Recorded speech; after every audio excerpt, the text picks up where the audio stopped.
Welcome to another week of Instigating with Clarkey and Drury, brought to you by our friends at Larry Hudson Chevrolet Buick GMC. That's at 1000 Wallace Avenue here in Listowel, Ontario. Ryan Drury here. Clarkey's away. We're going to dig into that in a little bit. Very special trip for Clarkey out west. And we thought, well, since Clarkey's out west, why don't we bug somebody out west who could potentially one-up him here? You know, this guy could potentially take over as Clarkey's new sit-in host here, okay? We were talking to a very special friend of mine. This guy was a career referee in the WHL, of course, part of the Canadian Hockey League, the best junior hockey league in the world. And we're very pleased to have him on here. And Clarkey will be happy to know he's a big Leaf fan, and we'll dig into that with him too, as well as his great reffing career. My friend Steve Papp. Papper, how are you, buddy? Hey, I'm doing really well. Yeah, I'm like the Western guy that's born and raised a Leaf fan. And everyone always asks me, why are you a Leaf fan if you live out in the Okanagan and you're born out there? But I've always been a Leaf fan. So here we go. I'm happy to be on a Leaf, podcast, a little Ontario podcast. This is good. I gotta ask you that, like, how did that happen? Like, I'm assuming it was passed down from like your parents or something, because you don't often see people born out there that aren't Canucks or in the very least a Flames or Oilers fan. I know. My dad's a big Bruin fan, and I got an older brother. And so, of course, he became a Bruin fan. And I was just like, well, I don't want to do that. I just remember as a kid, and as far back as I can go, I'm pretty sure it was when I was like 8 years old, we went out to Toronto for like a hockey trip, little hockey tournament out in Toronto. And we went to the Hockey Hall of Fame and went to a Blue Jays game. And I bought a Felix Popman poster, like a wood one, like a nice wood one. And it sat on the other side of my bedroom wall. So like every night when I went to bed, I just stared at Felix the cat and became a huge Leaf fan. So I guess that's where it started. And look, I'm a Leaf fan. I got like my little group chat, and we like to talk hockey, but we talk Leafs a lot. So it's nice to be on with you guys and be able to, chat a little hockey. I guess it's really not that strange of a thing. I mean, I'm a Caps fan, which is, a roundabout journey from when I was a kid too. But that's, you stick with what you know when you're a kid, and you just grow up, you stay a fan. And that's what I respect about you, man, because it's not exactly been an easy team to cheer for. And we'll dig into that. Right. We're going to dig into that and talk about this upcoming season, because I don't know where your expectations are, but I feel like Leaf fans are just a little all over the place right now. But before we do that, though, Pap, like I mentioned off the top, you reffed for a long time, and you reffed at the highest level in terms of junior hockey, a long time spent in the Western Hockey League. That's a rough and tumble league. Tell us a little bit about how you first got started in reffing and how long you were able to do it in the dub. Yeah, I started reffing when I was 14. Yeah, at that time, you could start reffing at 12. I tried when I was 13, didn't get signed up. I was playing hockey. My older brother played hockey, a lot of rep hockey and all that stuff. And we were big hockey fans. We had billets for the Kelowna Spartans junior A team out here. Back in the day, they had Team Kelowna Spartans before they went to the Kelowna Rockets.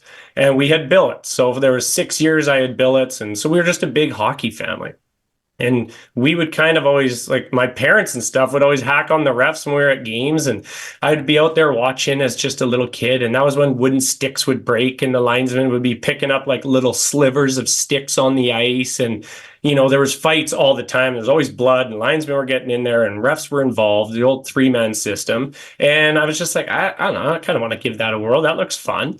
And I started reffing at 14, and being a hockey guy out here in Kelowna, a referee in chief at the time, Dave McClellan, he just kind of pushed me a little bit, just because I had like the hockey background, I could skate and, move around a bit. So I got opportunities at a young age. And then all of a sudden I was like, wow, this could be actually a lot of fun. A few years later, I'm doing like junior B at like 18 or something like that, 17, 18, 19, doing junior hockey.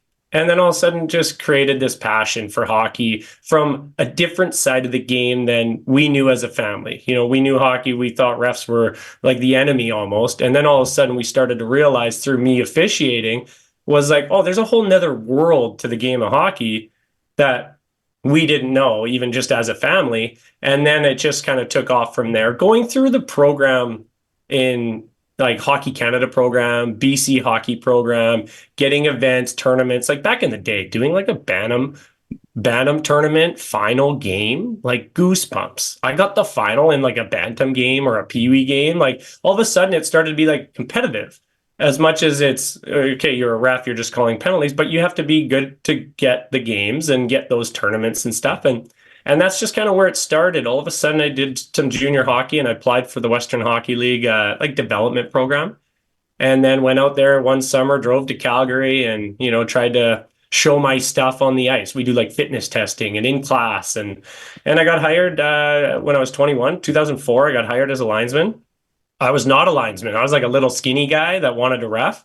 And so I started lining the first year and kind of worked my way into being a referee. And basically the third season that I was involved, I started refing. And I refed in the Western Hockey League with lining and refing for 19 seasons. I just kind of hung up the skates a couple years ago. So 19 seasons traveling around Western Canada, flying around, driving around, hitting all the rinks and officiating. It was a great chapter of my life that has come to an end, and now I don't know what to do with my time other than spend more time with the family and the kids and stuff, being home on weekends. So Well, or come on podcasts with your friends. I mean, doing the podcast now. Doing the podcast. Look at this, man. You're a multimedia legend. And I wonder, I mean, 19 years is an incredible run to do anything, but especially to ref at that high a level. They don't just let anybody come into the CHL and officiate games. And, you mentioned the travel out there. I mean, the Western Hockey League is it's more considered the league of the three between the O and the Q. It's considered kind of the rough and tumble league. Things are a little grittier out there, and the travel definitely plays a part in that. Tell us a little bit about some of the travel out there, especially as an official, because there's some long bus rides. I'm sure some long flights to get to games. Yeah, so me being in the Okanagan, 4 hours to Vancouver, 6 hour drive to Calgary kind of thing, right in the heart. And so for me, I don't have a lot of teams around here. Kelowna's here, Kamloops is within a 2 hour drive, and then I'm 4 hours, 5 hours. Spokane's 5 or 6 hours, and Tri-City and Seattle and Portland's 11. Like, you have to drive or you fly. With starting, a young family, I got kids and stuff. So for a handful of the years, I would do a lot more flying than driving just to kind of make up some time at home. So a lot of times I was leaving on, like, I do a Tuesday and a Wednesday down in the US. I go Spokane and Tri-City on Tuesday, Wednesday, and then drive home. So it's like a full day of travel and officiating. Get home on a Thursday, and then I'd fly out on a Friday to, let's say, Calgary, and I would land and I'd go to Red Deer that night, get picked up by the linesman, and drive an hour and a half to Red Deer or an hour to Red Deer and do the game, and then go back to Calgary, stay the night. And then the next day you'd be in Lethbridge or Medicine Hat. And then how it worked for me, which was beneficial to get lots of games, I did a lot of Sunday afternoon games in Alberta. Edmonton does like noon games, or Calgary does noon games. I would do those, and then I'd fly home that night and go back to my Monday to Friday job when I'd get home. So it was kind of like a 7-day-a-week job, having family and your normal day-to-day job, and then officiating as much as you can. It was a grind, but it's like you love it, right? So you do it because you love it. You might not be, making all the money in the world and whatnot, but you're trying to get to that next level. And the Western Hockey League does a great job of kind of teaching officials how to travel like the NHL guys do. In the Ontario League and the Quebec League, there's a little bit different travel schedules, a little bit more, maybe local guys will do games just more in their kind of zone or their area. I went out to Ontario a few times for we would do swings and stuff where we'd go out to Ontario, do 2 games, or the NHL camp. But while you're out there, you would do a couple games. And I'm like, you have 10 rinks in Toronto. Belleville was the farthest. It was just a little over 2 hours from like the heart of Toronto, I think, to Belleville. And that was like the far drive out of the 10 teams. And I'm like, are you kidding me? If I lived out here, I could drive within 2 hours and hit all these rinks. I'm flying all over the place out here. So little different, but it teaches you a lot about the travel, and it grows you up quick, because now you're flying around, not necessarily booking flights. They would do that for us, but your hotels and your rental cars and all that. So it grows you up quick. But the West is a lot of travel, a lot of moving around. You get to work with a lot of different guys. And, along the way, I met so many people. A lot of my best friends still are officials that I've met along the way that might live in a different center or a different province, but they're still like my close friends, because you hang out with them almost every weekend doing hockey, reffing hockey. So. Absolutely. And it's just crazy. I want all my OHL brethren who watch this, quit complaining about that bus ride to the Sioux, okay? Because that's as bad as it gets in the O, and we don't want to hear any more complaints, okay? Pap just set the record straight. There's no 11-hour drives or flight. Like, let's ease it back here. We're Yeah. living pretty cushy here in the OHL. I don't know what the queue's like. It's not near as bad either, but man, yeah, like the travel out there is incredible because it's spread over so many provinces too. And you mentioned when you kind of got into reffing, like when you were a kid watching and your parents and kind of thinking, the refs were the enemy almost. I'm sure that you were on the receiving end of some choice words over the years from coaches in the WHL. Did you ever have an instance with a coach that you can remember where they were giving you the gears, but then after they realized they were actually wrong and came and apologized to you? Well, that stuff happens all the time, right? And, as you grow in officiating, I found as the years went on, every year it got easier. And not really that it's easy, but you're a little bit more experienced and you can handle yourself better in every situation as the years go on. And, I came in the league wanting to get to that next level, and guys were telling me at that time, you got to you got to be strong, you got to have like a say, you got to let them know that you're in charge. And that didn't overly work for me at a young age. I felt like I kept battling with all these coaches. I'm like, how come some guys are getting along with coaches? How come I'm battling with them? So it was evolving, of that, right? But you'd have certain coaches that maybe you would get along with. And then there's certain coaches that you would understand that they might be using, their communication to you as an official on the ice as a tool to maybe pump up their team, get their team rolling. And you could read off coaches that well. But you would talk to a coach that maybe you didn't get along with. You'd see him at the hotel or out for dinner. And at the end of the day, we're all hockey people. And for the most part, we would always get along. It would actually be really nice to have those conversations. And it's just like if you're playing men's league and you kind of hack on the ref and you're like, you know what, I was just a little heated there. It doesn't, life goes on. And for the most part, all the coaches that you would deal with, even players, you'd have those situations where not necessarily that they would say sorry, but you would understand that you're both, two humans, two grown-ups that, you can understand that it is for the game, right? And the emotions start flying in games, as we know. So there's a lot of times on the ice that there's been some games where you're like, oh, okay, maybe I could have picked up that one that I might have missed or I might have had a bad look. And, you talk after the game. And at the end of the day, a lot of the coaches, they're so experienced, right? I'm like in the O and the Q, some of the coaching staffs that they have, especially in the Western Hockey League as well, is these guys are ex-NHL players, ex-NHL coaches. The general managers have been around way longer than I've been around. So the respect was always there. But you'd have those conversations in passing or whatever. But at the end of the day, it was that hockey world, right? That we all kind of we're all in the same world, but it's just a different side of the game, Yeah, absolutely. I mean, I've seen plenty of coaches in the OHL in my time blow up on a ref, and guys generally, especially from this age level up, are pretty good about just leaving it on the ice and leaving it in the ring. Because I've seen those same coaches after the game run into the ref in the hallway and go, "Hey, see you next weekend." No big deal. I do find, and I don't think that this is a surprise to you, Pap, that it's so bad in minor sports, and hockey's definitely at the heart of it in this country for sure. But if you go down south, football, basketball, baseball, I don't care what it is. When kids are playing, the referee abuse is unbelievable. It's got to kind of break your heart a little bit to see kind of the state of refereeing. There's reffing shortages for youth sports all over the place. It's here in Ontario. I'm sure it's the same out there. I mean, it's got to kind of break your heart a little bit to see that that's kind of the case where it's parents with young kids that are ruining opportunities for officials to potentially pursue a career like yours. Yeah, and the turnover for young officials, you're going to have, say there's 50 kids that sign up in minor hockey to be a level 1 ref, right? And they sign up. Some of them might not just like it and they quit. And the next year they just didn't like it, didn't get a lot of games. And so they're done. But then there's the kids that actually, it's too tough on them. They can't catch a break, and it's not for everyone.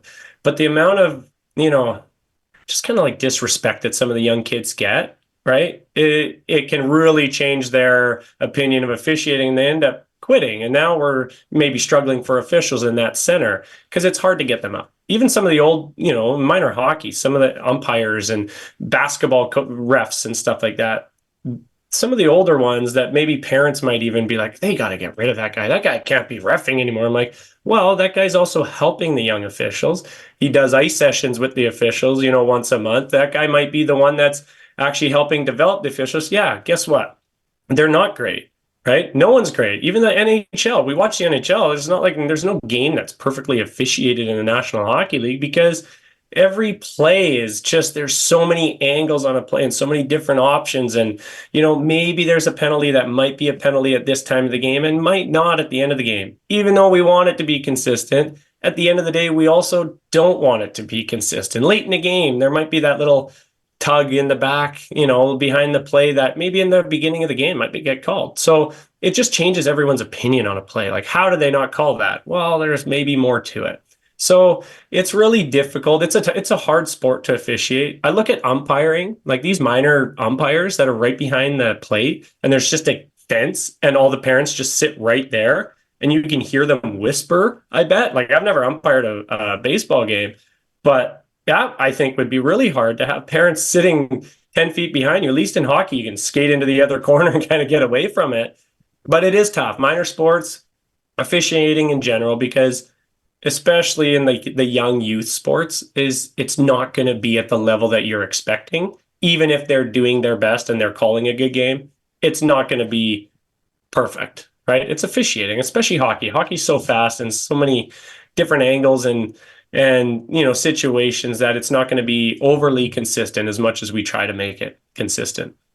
Yeah, it's the hardest sport in the world to ref. I mean, baseball would be close simply because of the speed of pitches at that pro level. But in general, from, youth league all the way up to pros, I think hockey in general is easily the toughest. It's because of that speed, and you got guys flying around out there. And I love what you said there, Steve, it can't be perfect, but we as fans are spoiled by technology now, where we're watching on our couches and getting 70 camera angles, and we tend to forget. And I've been as guilty of it as anybody. I thought every ref hated my Capitals every time a bad call was made that I thought was bad.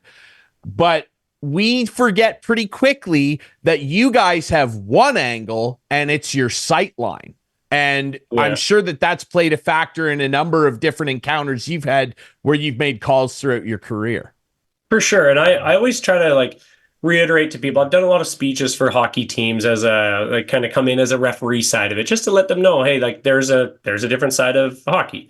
And in some of those conversations, one of the things that I do say to them is, look, at the NHL is the mecca. That's the top of the hockey world. That's where everyone wants to be.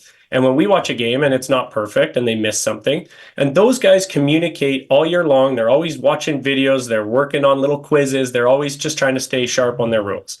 Western Hockey League, we did the same thing. The whole CHL does, where you're getting clips, probably weekly. You're going over things. When you're driving in a car, you're talking about situations, trying to be consistent through the Western Hockey League, which we have guys in Brandon and guys in Portland, pretty far apart, and we're trying to be consistent. So when we get to the minor levels with officiating in any sport, and last game that was called, and this game it's not called, there's a lot of the questions that they'll bring up. How come it's like this sometimes, and how come it's not? Well, you might have a 15-year-old kid that wants to move on up in officiating. He's going to try as hard as he can. He's skating. He's learning the rules. You might have a guy that's just out there to get some money on the weekend, fill some time. You might have an old guy that it's his 8th game of the day, or the weekend. And so you're going to have different varieties of it. So NHL, communicating all the time, trying to be consistent, very difficult to be consistent. You bring that down down to minor hockey, it's very difficult to have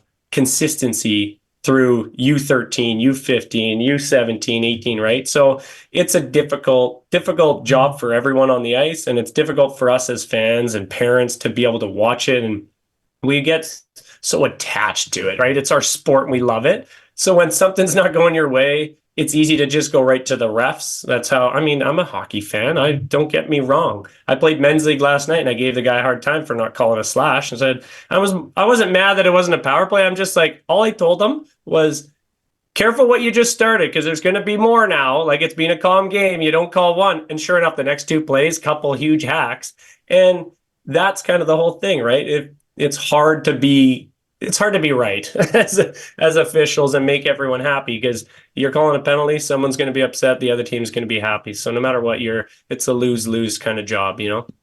Yeah, it's a damned if you do, damned if you don't scenario all of the time for you guys. I mean, sure, there's the blatant ones that are obvious, but I mean, a lot of them, I would venture to say 70% plus maybe of the calls you make, you're making someone upset, and that's the tough part of the job. Before we take a quick break, Pap, I want to ask you, what's the most heated conversation that you ever had with a coach in the WHL? Do you remember one in particular where a coach was really upset with you and you had to kind of put a fire out?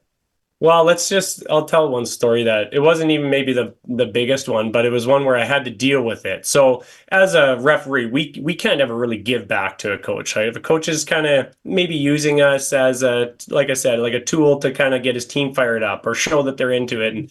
And some interactions with coaches can go either way. And Mike Williamson, head coach of the Calgary Hitmen at the time, I saw him in Tri-City for years. Like we had a good relationship, right?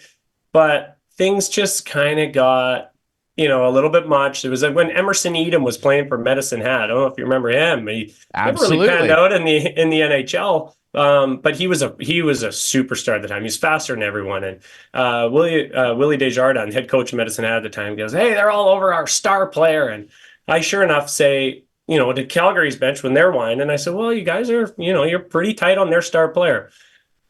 Something as small as saying star player, I learned very quickly that, you got to be careful with your choice of words.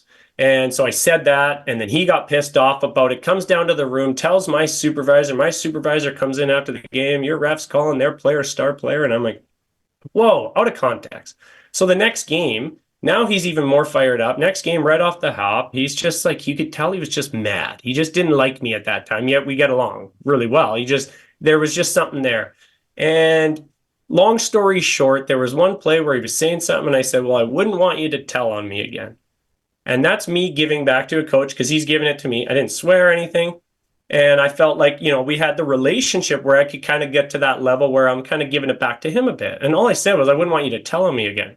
Well, sure enough, water bottle comes right at me. Another water bottle comes right at me. And I'm just standing there like, well, damn it. Now I have to kick him out. Like I can't let it. But I kind of engaged with them, but like I didn't cross the line. He crossed the line. So linesman comes up to me. He's like, "Papa, are you gonna blow the whistle?" Or because I'm like, well, now I got to deal with this. But like I was I thought we were going to go back and forth a bit. So sure enough, I kick him out, and I have to let the league know like what happened. And I'm like, I let them know, and they're like, well, did he throw the water bottles at you?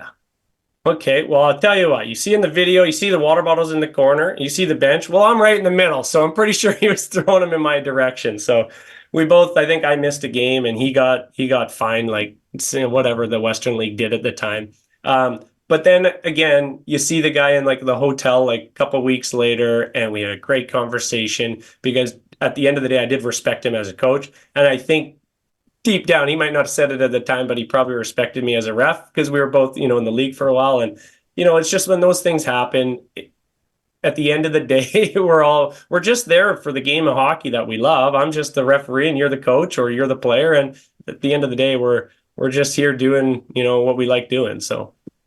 Absolutely. It's a crazy story, and I'm sure you got a lot more, and we'll touch on that. And we got to dig into the Leafs too. We'll be doing that on the other side of the break here. We'll touch on that next. More with Steve Papp, longtime WHL official here on Instigating. Stay tuned.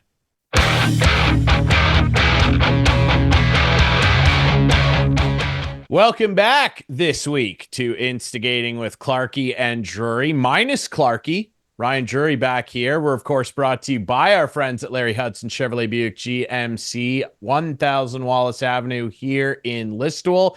I'm pleased to be still joined by our great guest host this week, longtime WHL official Steve Papp. Papper, Great first segment, sharing some stories about your career. I want to ask you, and I would be remiss if I didn't, because as a referee, you have a unique view of the game. You get to see things that a lot of fans don't get to see when it comes to the game. And like you said, you're a fan like the rest of us. I'm sure that there were a bunch of players that you got to watch throughout your career that were pretty eye-catching.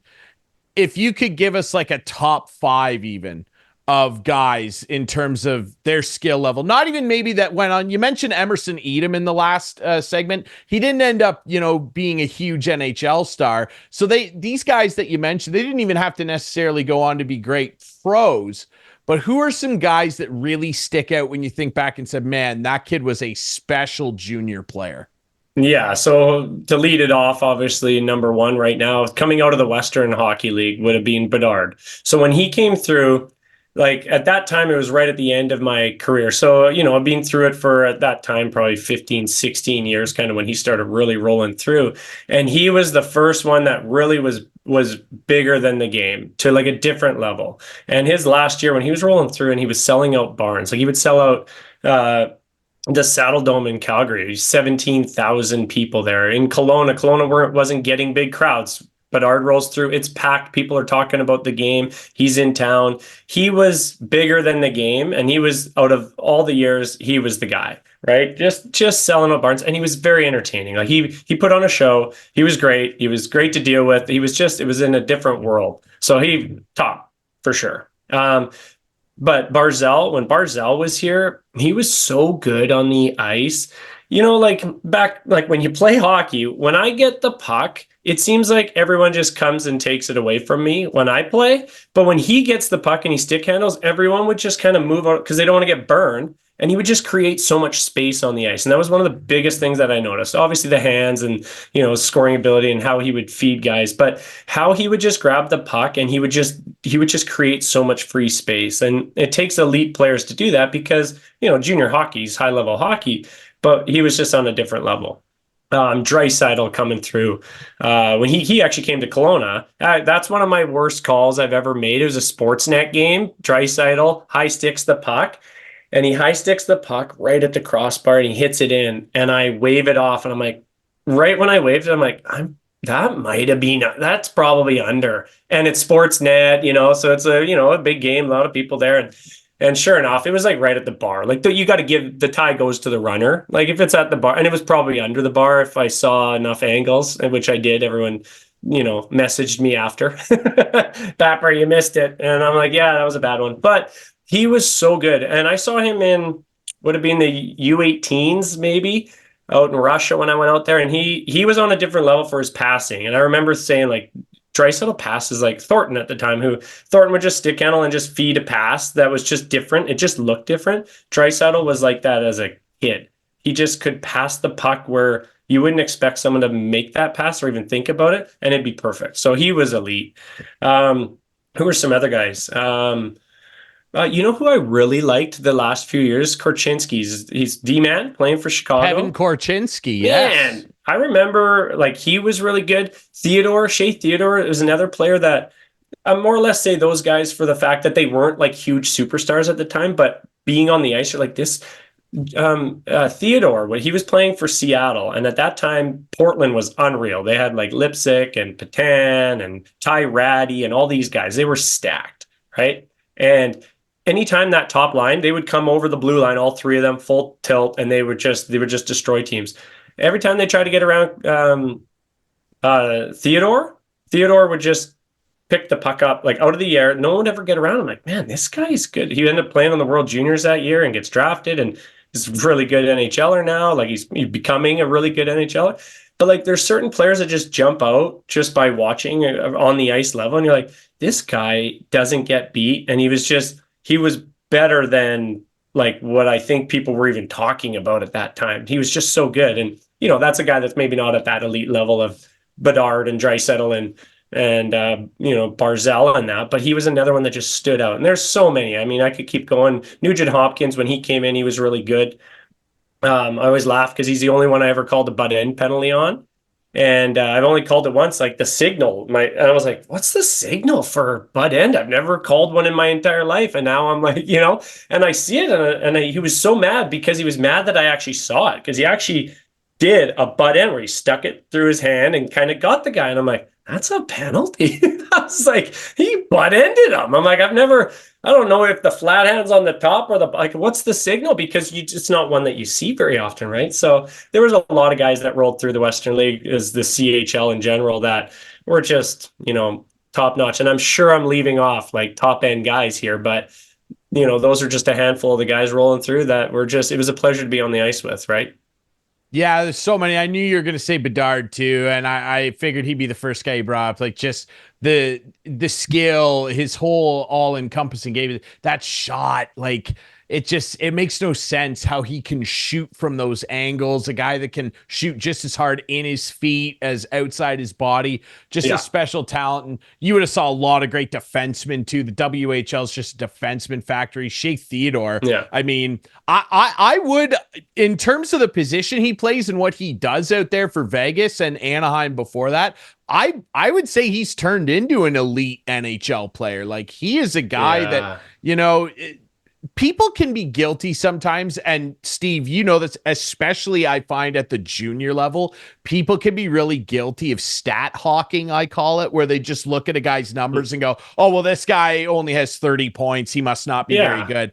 You got to watch these kids. And Shea Theodore was a guy that was definitely like that. Wasn't a heralded point producer and still really isn't. But man, he's a brick wall now even. Yeah. Yeah. And there's so many of those guys that, at the end of the day, you might not see them on the score sheet, but, the scouts see it, the coaches see it. And, if you're watching close enough, you pick it up. And he was one of those guys that just, again, I remember he came to Kelowna, and I think my dad and brother were at the game, like, just watch this guy. Like, and they're like, who is he? I'm like, I don't know, just watch. And that was when he was pretty young too, right? It was before he played for the World Junior. So certain guys stand out. And then, through the process of going through the league, is you'd see guys that, you really communicate really well with, that you're like, like, I really hope, good things work out for you. And then some of the best players that are kind of the ones that maybe you don't get along with, or that are they just treat you, they're just spoiled hockey player kids that don't grow up, that you're just like, you're really wanting them to grow up and not be that same, kind of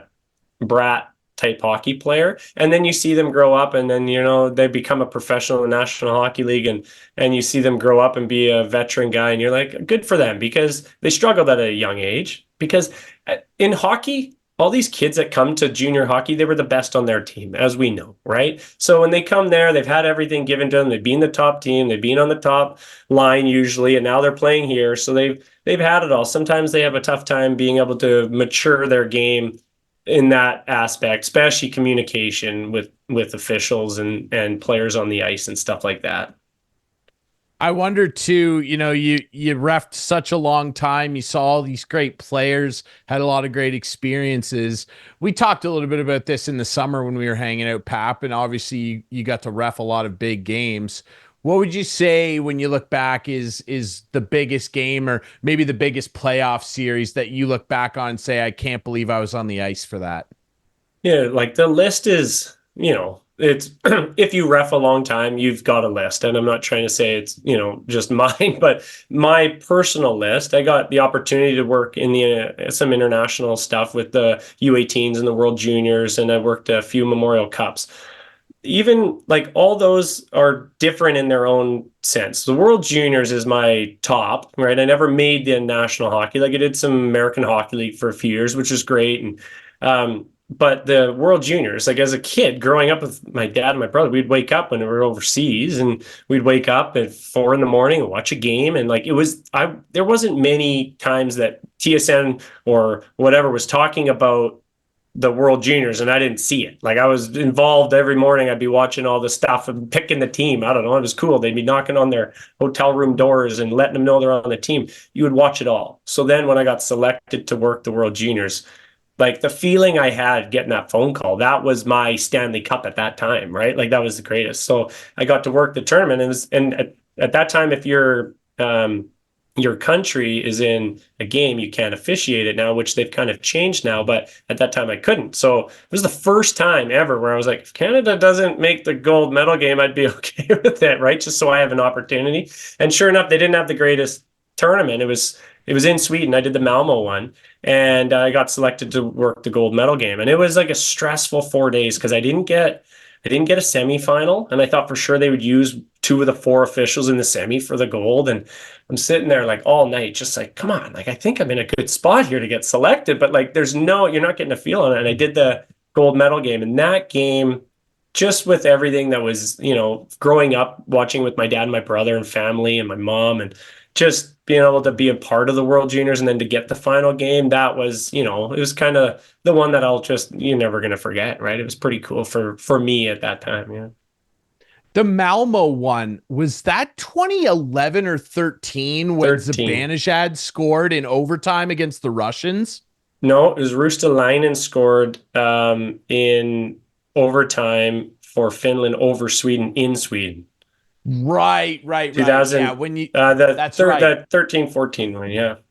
Yeah. The one I'm thinking of was a few years prior with Zibanejad. That was that game that Russia got 4 shots on net through 40 minutes. Yeah, that was a crazy one too. Yeah, wrist line. That would have been incredible. And he scored that goal coming down. I'm like I was actually the down low guy. So like your dream as a ref, pointing the goals like a cool thing as a ref. I know it sounds lame, but if you're the one pointing it, you're like, well, I got to point the goal, like gold medal, game-winning goal.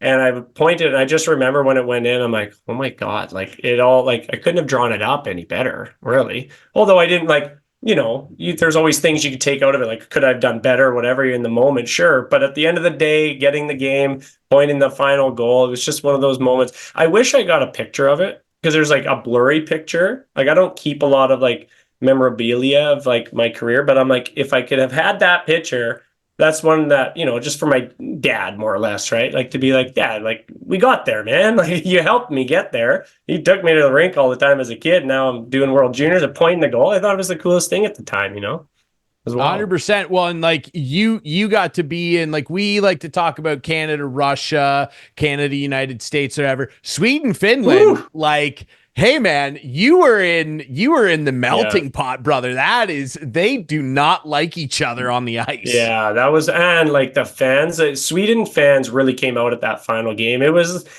huge there, and you're one or the other. It was pretty crazy place. It was loud in there.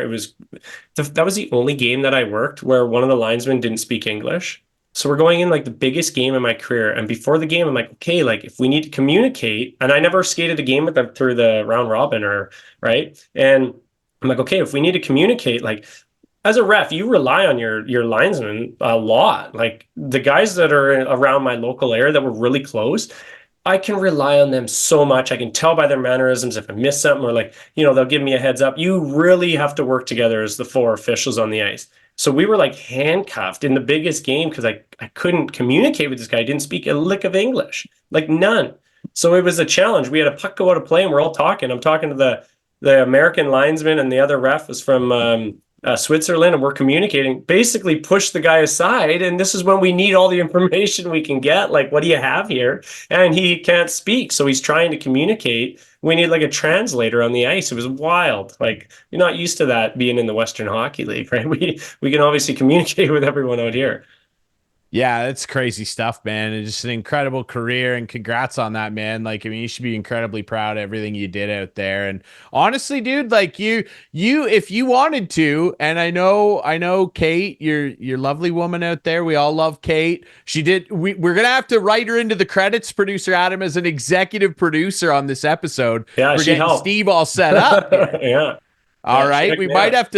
We'll have to give her a special liner notes credit. Producer Kate Belton, all right?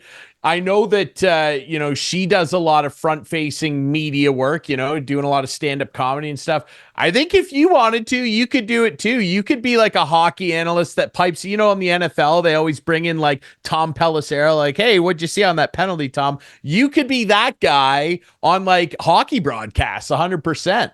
Yeah, I would love it. It's like, Also, though, being out of the game for this is now like the second season, I'm like, I feel like I've been out of the game forever. And like even last year, having weekends at home, I didn't really follow it. And I felt like right out of it. I'm like, okay, well, I would love to do that. I was like, oh, maybe if I work with a team, I'm like, I got to get back in the book. Like things are changing. Like Hockey Canada's made some adjustments. I'm asking my buddies, like, where are we at? Because I didn't do any of the referee stuff I did the camp, but I didn't like watch the whole thing. And because things evolve and things change. And I think that that would be a great thing. I think a lot of teams benefit from that greatly. Like some of these offside calls that these NHL teams have someone in the video room that are making those calls, calling down to the bench to like for a review on like an offside. That's a lot of money on the line to make one. You might make one call all year, but it could save you 2 points in the standings, which could get you in the playoffs for Christ's sake. Like it's a big role, and you're seeing it more and more with team sports. There's enough money to go around. They'll use these other guys like you see in the NFL that you can hear the ref chime in, right? So there's a lot of that, and yeah, of course I would, but I'm not signing up for anything like that anytime soon. But there's a lot of that out there, and I think there's room for that for sure. Absolutely. Well, look, like I'm gonna put the feelers out there, get some contacts for you because teams I think would benefit, or broadcasts, from my perspective as a play-by-play guy, would benefit from having somebody be able to, with your expertise, chirp in on something. If you're in Ontario at some point this year, I'm gonna bring you out to a game. We're gonna strap a headset on you in Guelph, and we're gonna try it. We're gonna do a trial run. I think it would be a lot of fun. I would love to. I did one game with a friend of mine, Cole Waldy. He's the play-by-play guy for the Prince George Cougars. And he was in town last year, and I did a game with him, went on the color, because I did it for my kids' games. Like we kind of joked around and did a broadcast for the kids' games. So I kind of like, I didn't mind talking. And I give you guys so much credit because first of all, he was doing all the buttons and keeping everything on the rails, and then I would try to chime in. And there's times that I'm like, I don't really have anything off that play, so I'm just spitballing. It's a rush, like it's a challenge. I give you guys so much credit for doing that live. You don't get to take a shift off. Like you got to keep talking. Yeah, it's a lot of fun, man, for sure. I go through the regular season's kicking off this week. I will be going through a lot of lemon honey tea. Let's just say that. Yeah. I need to dig into the Leafs with you here, Papper. Let's do let's it. do it. Clarkey will want to tune in and hear your thoughts. How are you feeling going into this year? Like, it just feels like it gets murkier every year with expectations. Like, are you one of these guys that's like, wake me up when it's April and we'll see if anything changes in the playoffs? Or are you ready to saddle up and enjoy the ride of the regular season again? Yeah, I think sometimes we almost like you wish away the now, right? We just want playoffs. Well, guess what? Playoffs, even if you make it to the third, fourth round, it's basically a couple months. So let's just breathe a little bit here and let's enjoy this season. I know it doesn't matter if Marner gets 120 points or if he gets 100 points for the first time or Matthews scores 70 goals. At the end of the day, it's all about playoffs, right? Like that is where we're at, especially as Leaf fans, right? We've all been there. We just want them to go on a run and go on a run where it's like confidence run, not just like, oh, they snuck one out again to sneak through and they're just grinding it out. No, like go have a confident run. Like go on a run where teams are afraid to play you. And I think this was the first year off season where if you want to be optimistic and you want to be hopeful, this was the first stride with the coach and maybe, the Tanev signing just to kind of change some things to kind of get some feeling of, we all know it's not different, the core four. We can say that forever. But it does have a slight change just with Berube in the media now in preseason. The comment the other day, are you going to start are you worried? Well, it's preseason. Like he just has a different vibe to him. The Tanev, just watching him in the one game, he just brings something different that they haven't had in a while. Like, I think there's to be optimistic. I feel like there's a little difference, but at the end of the day, it does come down to the playoffs. But just to enjoy the ride here and hopefully have a successful season, because at the end of the day, this roster they have right now, it's going to look a little bit different by the time the playoffs come anyway. Tree Living's going to make some moves at the deadline throughout this year. And we got lots of things to talk about throughout the whole year. So, hop on, enjoy the ride. because it's a long push before the playoffs. Don't want to wish it away.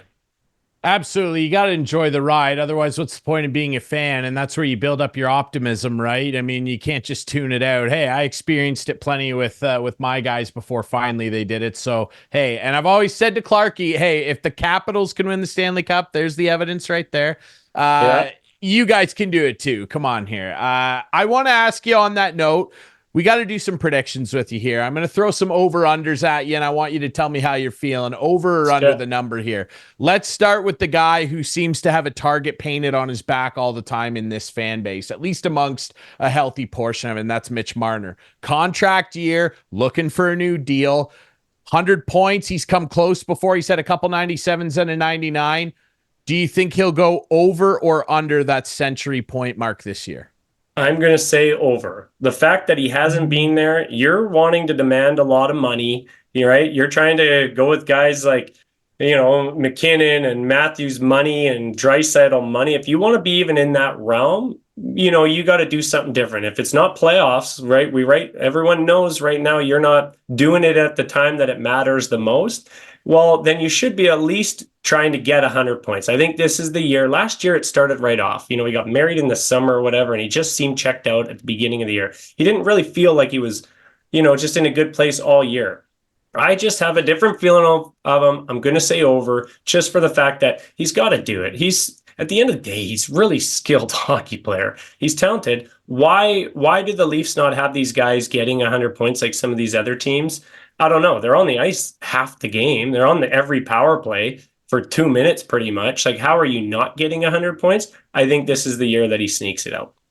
Yeah, you got to do it. And I mean, like, people are upset with the money he got paid on the last deal, getting more money than guys like Kucherov at the time, which I was apoplectic about, and I'm not even a fan of the team. I think that he almost borderline has to do it if he wants some of these demands that he's likely to make, and maybe gets similar money to his buddy William Nylander, who I want to ask you about next. Coming into the first year, this new $11.5 million per year deal, really good season last year, career year, 90 plus points, over 40 goals.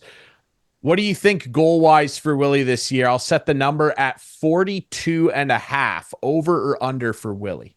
I'm gonna say under on that one. Just the fact that I don't know how long this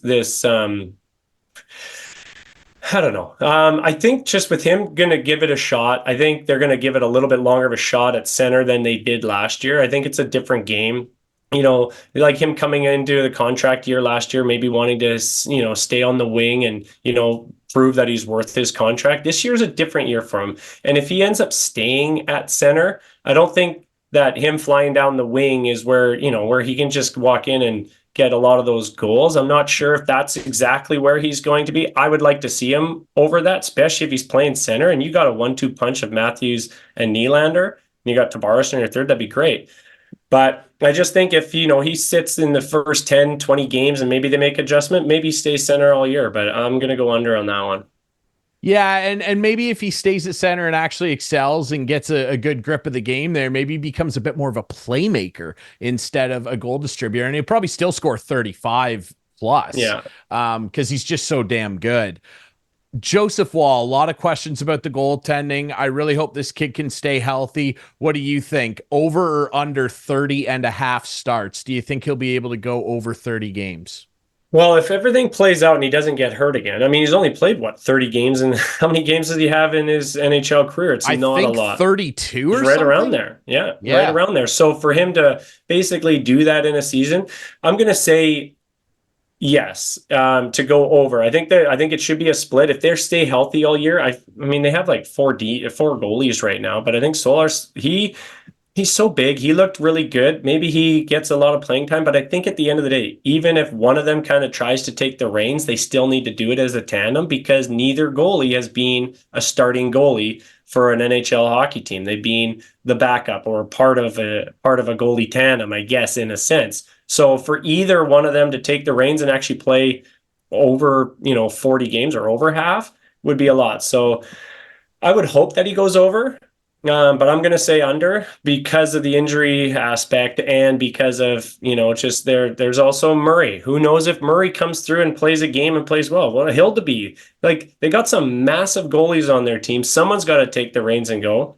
I hope it's Joseph Woll because in that small sample size, I've actually seen, you see great things. He looks steady, almost like Carey Price steady, where he just seems like he's there. Obviously not on that, that level, but he plays that way where he's just confidence. And I think he gives the team a lot of confidence opposed to, remember Jack Campbell, how small he looked. He was just like, don't shoot because you never know. It could just hit the back of the net. Where I think that Woll is just, he's big and he's steady, that I hope he plays more, but I don't think he will.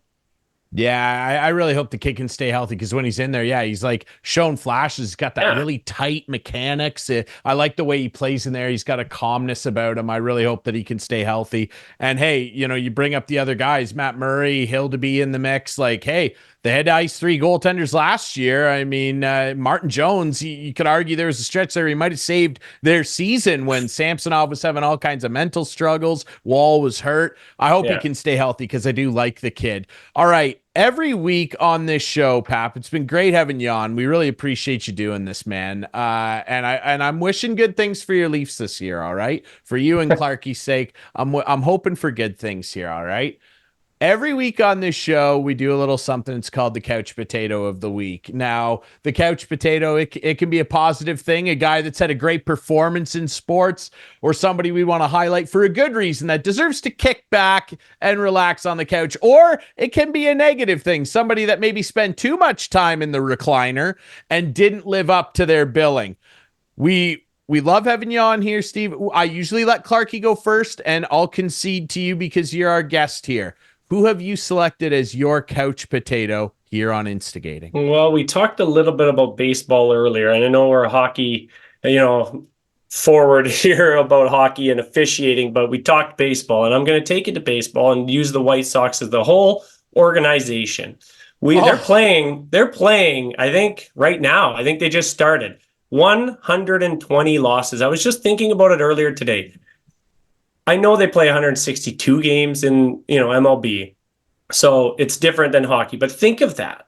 Hockey, like 80, you're 80 games, 82 games, 84, you lose. That's a season and a half of just straight losses. If you think of it from the hockey mindset, 120, that's a third of a year. So every third day, you're just going out playing a sport and losing. And the fact that they're there and they got 5 games left and they're going to set a record. Baseball's been around way too long, and we're seeing records be broken with Ohtani. And now we're seeing it'd be shocking if they win their last 5 and don't get it. And it might actually be a great ending to a season that was just pathetic. But you saw fans booing in the stadium because they won and they didn't set the record. Like, fans are showing up to see them lose to set the record. That'll be 121 losses if they lose tonight. 121 losses. They can pop up on the biggest couch there possibly is. You can put everyone in the organization and hop them on there, and they can sit back and relax, because that's a pathetic season right there. It's unbelievable. I don't know that there were a lot of pundits around with the way that the game's scouted now, and how quote unquote stable people within the game think some of these organizations are. I don't know that because of that, many thought anybody would come near that 1962 Mets team, which currently holds the record alongside those White Sox.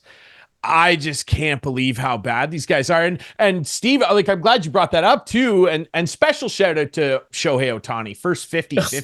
And the night he does it. Come on. Three jacks, 10 ribs, 6 for 6. I saw some wild stat. We're all obsessed with like WAR in baseball. That one game was worth 0.7 WAR. He's a freak. It's just unreal. But these White Sox, man, oh my God. When you consider just a couple years ago, they looked like they were a team on the rise. They had Dylan Cease, Crochet, who's still there. He'll get traded. Tim Anderson looked like a superstar. Eloy Jimenez was hitting jacks. Luis Robert, who's still there and is going to get they should trade him. You might as well go down to the studs. They looked like a team that was going to take over baseball. And now to see them like this, it's wild. Yeah. Things are dicey on the south side of Chicago. They're nowhere close to my Cubs, although they're not going to the playoffs either. So Thanks a lot, Cubs. Really appreciate that. That's a really good one because man, oh man, those White Sox, my God. And I've heard analyst Steve Phillips said on Overdrive, he thinks next year they might be worse. Yeah. I don't even think how it's possible. It is nuts. Well, I'll swing it. I'll swing it to a positive here. And there were a number of great performances through sports, lots of great football. Josh Allen's lighting it up. I love what he's doing down in Buffalo. Shohei. There's lots of great stuff to highlight. But I want to touch on a real human moment here. And my cousin has talked to me a lot. He's the assistant coach down in Philly with John Tortorella, and he's worked with Torts for a number of years now. They were together in Columbus. Like, he has said so many great things about Torts, and whatever you think about Torts, with the show he puts on for the media and stuff, he can rub people the wrong way, but all you ever hear about this guy away from the rink is that he's just the best human and supports lots of causes. Well, he did something really, really special the other day. Producer Adam, throw this up there. Like, this was so cool. Inviting Matthew and Johnny Gaudreau's dad, Guy Gaudreau, who taught those boys how to skate. Of course, the tragedy where they lost their lives recently there. He invited Guy out. They don't live very far away from the Flyers complex there in Oldham County, New Jersey. And he invited Guy out, John Tortorella did, to help at Flyers development camp.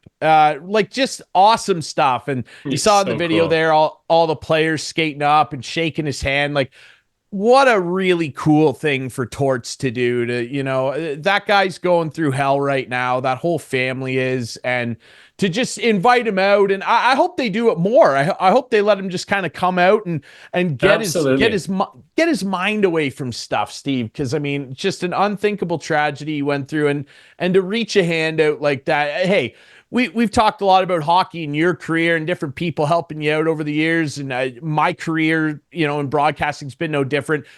The hockey community, we really help our own. Like, it's a team game, and off the ice, we treat people in the game like teammates, and that was really, really cool to see Torts do that, man. It really was. And I think Torts always kind of gets that bad rap because he's always, in the media, he's had some clips, right? But at the end of the day, he's a grouchy guy.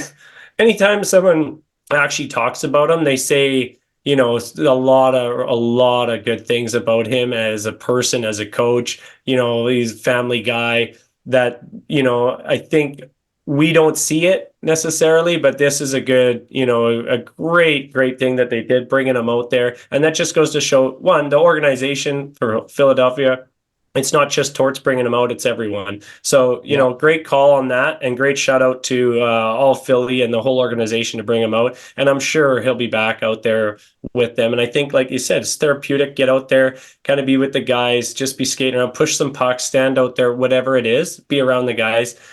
No one can imagine what that family went through and is always going to go through. And this is just a step in the right direction for him to kind of just ease some of the pain. Absolutely. Kudos to the whole Flyers organization. They are my couch potato for very good reason. Keith Jones, Danny Briere, Torts, Cousin Brad, everybody out there. Just a really, really classy thing to do for Guy Gaudreau. Really, really cool. Pap, this has been so much fun, buddy. It's been a pleasure to have you on the show. This has been a long time coming. You're going to be back. You're 100% going to be back on the show. You're a friend of the show. Mark it down. We loved having you, man. Thanks so much for doing this. It was a real pleasure. Awesome. Great. And thanks for having me on. Awesome listening to you guys all the time too. So keep up the good work, and whenever you need me, fire me a call. I'll be back on. Absolutely. Thank you, Steve Papp, longtime WHL official. All right, everybody. And like Papp said, hey, he listens to the show. And guess what? You can listen and watch this show everywhere. Okay? Starting with our friends on Whiteman TV. By the way, that's channel 6 for Whiteman subscribers. Friday nights at 8, Sunday nights at 9 on Whiteman TV. We debut on our YouTube channel Friday nights at 9. You can follow us on social media at Instigating Pod, and you can find the podcast version that Pap listens to, and you should too, on all your favorite podcast apps. That's it for us here at Instigating. Thanks to our friends at Larry Hudson Chevrolet Buick GMC here in Listowel. We will be back next week with more Instigating.